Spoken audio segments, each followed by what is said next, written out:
Hello guys, welcome back to Scholars Odissi.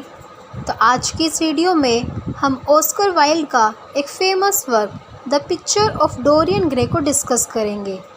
ये work 1890 में publish हुआ था और इसका जॉनर है gothic fiction and philosophical novel. इस नॉवल की setting Victorian London 19th century के एंड में है। इसका point of view third person omniscient है and narrative style witty and epigrammatic है। सो विदाउट फर्दर डिले हम इसके प्लॉट को स्टार्ट करते हैं। उससे पहले हम कैरेक्टर्स के बारे में जान लेते हैं। डोरियन ग्रे नोवेल का प्रोटोगोनिस्ट है। वो एक बहुत ही खूबसूरत, इनोसेंट और यंग आदमी है। जब स्टोरी शुरू होती है वो अरिस्टोक्रेटिक लंदन सोसाइटी का हिस्सा है। स्लोली वो मोरली करप्ट होता जाता है, लेकिन उसकी फेस पर कोई निशान नहीं आता। ये निशान सिर्फ उसकी पोर्ट्रेट यानी उसकी तस्वीर पर आता है। Next character is Lord Henry Wotton, जिसे हैरी भी कहा जाता है। एक अरिस्टोक्रेटिक है, बहुत क्लेवर और विटी है। वो लाइफ को प्लेजर के लिए जीने में बिलीव करता है। वो डोरियन पर सबसे बड़ा बिलीफ या उस पर इन्फ्लुएंस डालता है। वो एक टेम्प्टर है, एक फ़िलोसोफर है जो अपने डेंजरस आइडियाज़ से डोरियन की ज़िंदगी बदल देता है। नेक्स्ट इज़ बेसिल हॉलवोर्ड, एक पेंटर है जो डोरियन से जेन्युइनली प्यार करता है, एक प्योर आर्टिस्टिक लव। वो डोरियन की पोर्ट्रेट बनाता है। वो डोरियन को अच्छा आदमी रहने की सलाह देता है। वो नोवेल का मोरल कंसाइस है। नेक्स्ट इज़ सिबिल वेन, एक खूबसूरत यंग एक्ट्रेस है जिसे डोरियन प्यार करता है या जो वो प्यार समझता है। वो थिएटर में परफॉर्म करती है। वो जेन्युइनली डोरियन से प्यार करती है। जेम्स वेन सिबिल का भाई है, एक सेलर जो अपनी बहन का इंतज़ार करता है और बाद में डोरियन से बदला लेना चाहता है। नेक्स्ट इज़ एलन कैंपबेल, एक साइंटिस्ट है जो पहले डोरियन का दोस्त था। बाद में डोरियन उसे ब्लैकमेल करता है एक काम के लिए। Next is Mrs when, CIBIL और जेम्स की माँ है। वो एक सेल्फिश और शैलो औरत है। विक्टर डोरियन का सर्वेंट है। सो अब हम इसकी कहानी स्टार्ट करते हैं। कहानी शुरू होती है बेसिल हॉलवोर्ड के सुंदर लंदन स्टूडियो में, जहां वो एक पोर्ट्रेट बना रहा है। स्टूडियो में फ्लावर्स की खुशबू है, रोशनी है, एक आर्टिस्टिक माहौल है। बेसिल का दोस्त लॉर्ड हेनरी वोटन वहां बैठा हुआ है। वो अपनी क्लेवर बातें कर रहा है। वो कहता है कि ब्यूटी ही दुनिया की सबसे इम्पोर्टेंट चीज़ है और यूथ ही एक आदमी की सबसे बड़ी दौलत है। तब डोरियन ग्रे स्टूडियो में आता है और लॉर्ड हेनरी उसे पहली बार देखता है। डोरियन वाकई बहुत खूबसूरत है। Golden hair, blue eyes and innocent चेहरा, एक ऐसी ब्यूटी जैसे किसी पेंटिंग में होती है। लॉर्ड हेनरी हैरान रह जाता है। बेसिल लॉर्ड हेनरी से कहता है कि डोरियन उसका म्यूज़ है।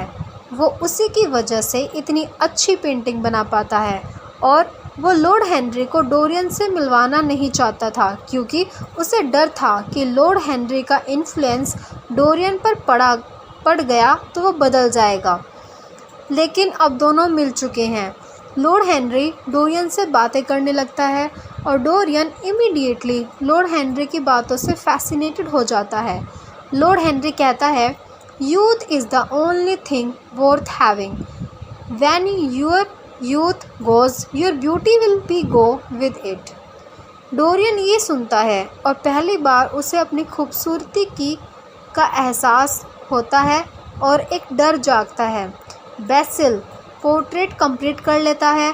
डोरियन पोर्ट्रेट देखता है। अपनी ही इतनी खूबसूरत इमेज देख के वो पहली बार डीपली मूव्ड होता है और फिर लॉर्ड हेनरी की बातें उसके जहन में घूमती रहती हैं, यूथ, ब्यूटी, टाइम, इन सब से रिलेटेड। और डोरियन एक अजीब फीलिंग में कहता है If only the portrait could grow old instead of me, I would give my soul for that.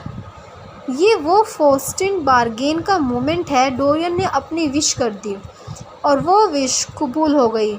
Portrait उसकी जगह ओल्ड होगा और डोरियन हमेशा जवान और खूबसूरत रहेगा, लेकिन डोरियन को तब तक ये पता नहीं। लॉर्ड हेनरी डोरियन को मिलने आने लगता है। वो डोरियन को अपनी फ़िलॉसफ़ी सिखाता है। हेडिनोनिज्म की ज़िंदगी में सिर्फ प्लेजर मैटर करता है, कि ब्यूटी और सेंसेशन ही रियल हैं, कि मोरालिटी सिर्फ एक कॉन्स्ट्रेंट है, कि एक खूबसूरत चेहरा ही दुनिया की सबसे बड़ी पावर है। डोरियन जो इनोसेंट था, जो सीधा था, लॉर्ड हेनरी की बातों का रेजिस्ट नहीं कर पाता।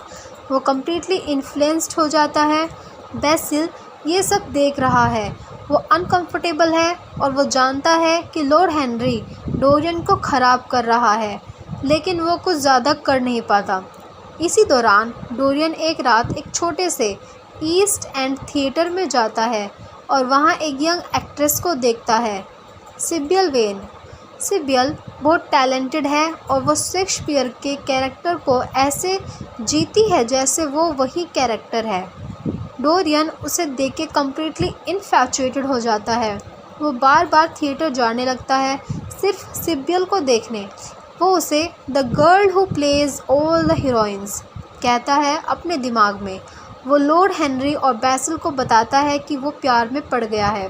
सिबिल भी डोरियन से प्यार करती है। वो उसे प्रिंस चार्मिंग कहती है। दोनों एक दूसरे से मिलते हैं, बातें करते हैं। डोरियन सिबिल से इंगेजमेंट कर लेता है। मिसेस वेन सिबिल की माँ थोड़ी हेजिटेट है, लेकिन डोरियन रिच और हैंडसम है तो वो मान जाती हैं। जेम्स वेन सिबिल का भाई सस्पिशियस है। वो डोरियन को पसंद नहीं करता। वो अपनी बहन को वार्न करता है, if he ever wrongs you I will find him wherever he is and kill him. Dorian Lord Henry और बेसिल को सिबिल की परफॉर्मेंस देखने ले जाता है। वो चाहता है कि वो देखे कि सिबिल कितनी टैलेंटेड है, लेकिन जो होता है वो अनएक्सपेक्टेड है। सिबिल उस रात बहुत बुरी परफॉर्म करती है। वो फ्लैट है, मैकेनिकल है, कोई फीलिंग नहीं उसकी एक्टिंग में।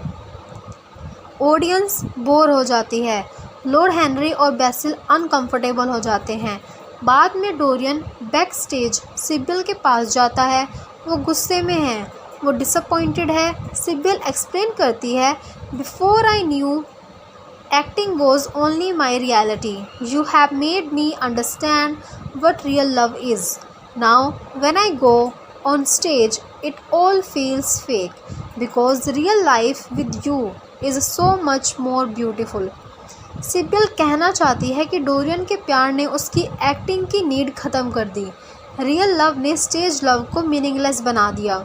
लेकिन डोरियन जो लॉर्ड हेनरी के इन्फ्लुएंस में आ चुका है, जो ब्यूटी और परफेक्शन को ही वैल्यू करता है, ये नहीं समझता।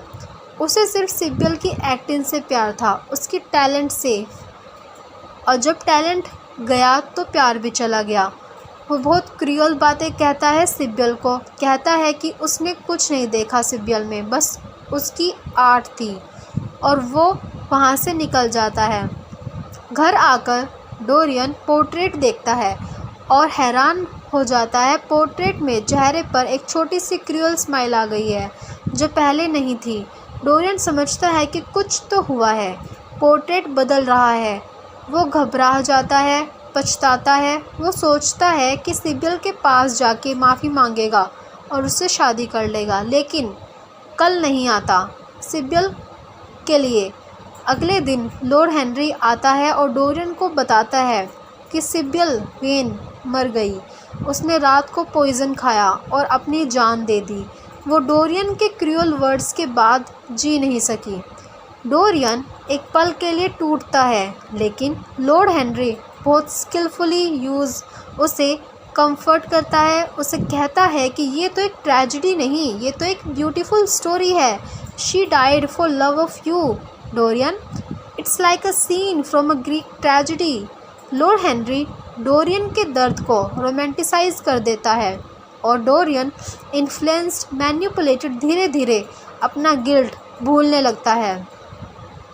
डोरियन ने पोर्ट्रेट को एक लॉक रूम में रख दिया जहां कोई नहीं जाता। सालों गुजर जाते हैं। डोरियन जवान रहता है, उसका चेहरा बिल्कुल नहीं बदलता। वो उतना ही खूबसूरत है जितना पहले था। लंदन सोसाइटी में वो एक मिस्टीरियस फैसिनेटिंग फिगर बन गया है। सब उसे पसंद करते हैं, सब उसे एडमायर करते हैं, लेकिन र्यूमर भी है कि वो ख़राब जगहों पर जाता है, कि वो लोगों को ख़राब करता है, कि जो उसे क्लोज़ होता है उसकी ज़िंदगी तबाह हो जाती है। पोर्ट्रेट जो लोक रूम में है वोर्स और वोर्स होता जाता है। डोरियन कभी कभी अकेले जाता है और पोर्ट्रेट देखता है। अपनी बढ़ती हुई करप्शन का इतिहास वहाँ पेंटेड है। पोर्ट्रेट में चेहरा अब क्रूअल है, आइज़ में एक डार्कनेस है, लाइंस हैं जो उसकी ज़िंदगी की सिंस को रिफ्लेक्ट करती हैं। डोरियन ओपियम डेंस में जाने लगता है, ईस्ट एंड के डार्क एरियाज़ में, जहाँ वो अपनी आइडेंटिटी छुपा के जाता है, अपने गिल्ट से एस्केप करता है। वो काफ़ी लोगों की ज़िंदगी ख़राब करता है, उन्हें करप्टेड लाइफस्टाइल में ले जाता है, उन्हें अपनी फ़िलॉसफी से इन्फ्लुएंस करता है, जैसे लॉर्ड हेनरी ने उसे इन्फ्लुएंस किया था। बेसिल एक दिन डोरियन से मिलने आता है। वो 20 साल बाद भी डोरियन को उतना ही जवान देख के हैरान है। बेसिल कहता है कि उसके बारे में बहुत बुरी बातें सुन रहा है, कि वो लोगों को ख़राब कर रहा है और उसकी वजह से कई लोग बर्बाद हो गए हैं। बेसिल जेन्युइनली कंसर्न है, वो अपने पुराने दोस्त की परवाह करता है। डोरियन बेसिल को लॉक रूम में ले जाता है पोर्ट्रेट दिखाने के लिए। बेसिल पोर्ट्रेट देखता है और वो कम्प्लीटली हॉरिफाई हो जाता है। वो पहचान नहीं पाता कि ये वही फेस है जो उसने पेंट किया था, लेकिन कितना बदल गया है, कितना ख़राब हो गया है।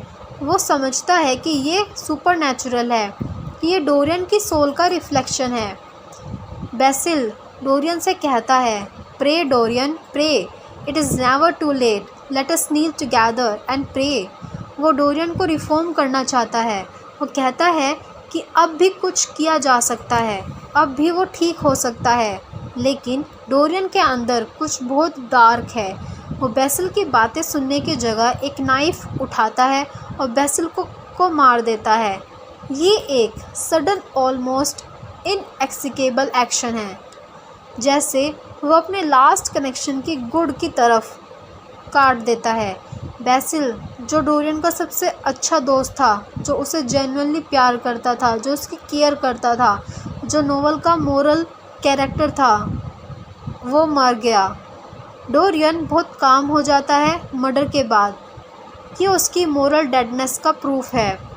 वो एलन कैम्पबेल एक साइंटिस्ट को ब्लैकमेल करता है कि वो बेसिल की बॉडी को केमिकल्स से डिस्ट्रॉय कर दे, और उसके बाद में वो खुद सुसाइड कर लेता है। कौन? वही साइंटिस्ट, गिल्ट से।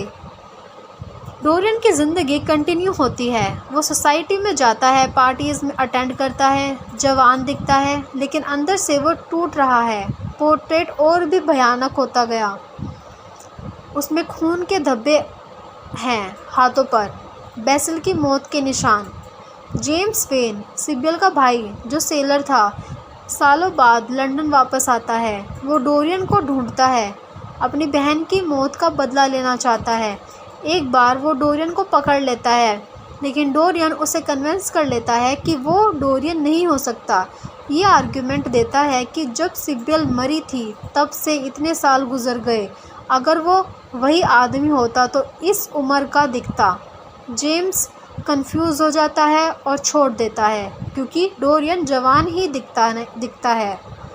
डोरियन एक कंट्री स्टेट में जाता है अपने दोस्तों के साथ एक हंटिंग पार्टी में। जेम्स वेन घास में छुपा हुआ होता है डोरियन को शूट करने के इंतज़ार में, लेकिन एक और हंटर गलती से जेम्स को शूट कर देता है और जेम्स मर जाता है। डोरियन को लगता है कि वो बच गया, लेकिन वो बहुत नर्वस हो गया है, उसका गिल्ट बढ़ रहा है। वो एक नौजवान लॉर्ड हेनरी के ग्रुप में हैटी नाम की एक इनोसेंट लड़की से मिलता है और डिसाइड करता है कि वो उस पर अपना करप्टिंग इन्फ्लुएंस नहीं डालना चाहता। वो उसे छोड़ देता है। वो सोचता है कि शायद ये एक नोबल एक्शन था, शायद पोर्ट्रेट बेटर हो गया होगा। डोरियन रात को लॉक रूम में जाता है पोर्ट्रेट देखने के लिए, ये देखने की क्या हैटी को छोड़ने से पोर्ट्रेट बेटर हुआ, लेकिन पोर्ट्रेट और भी बुरा हो गया था। अब उसमें एक कनिंग हाइपोक्रिटिकल एक्सप्रेशन भी ऐड हो गया है। ये दिखाता है कि डोरियन का हैटी को छोड़ना जेन्युइनली नोबल नहीं था, वो सिर्फ एक वैनिटी थी। डोरियन पोर्ट्रेट देखता है और उसे अपनी पूरी ज़िंदगी की हॉरर दिख जाती है। वो इस पोर्ट्रेट से नफ़रत करता है। ये उसकी सोल की इमेज है। ये वो सब कुछ है जो एक्चुअली है। क्रूअल मर्डर जो उसने करा था, करप्ट और होलो। वो डिसाइड करता है कि वो पोर्ट्रेट डिस्ट्रॉय कर देगा। वही नाइफ़ उठाता है जिससे उसने बेसिल को मारा था और पोर्ट्रेट पर हमला करता है। एक बड़ा शोर होता है। सर्वेंट दौड़ के आते हैं लेकिन डोर बंद है। वो पुलिस बुलवाते हैं।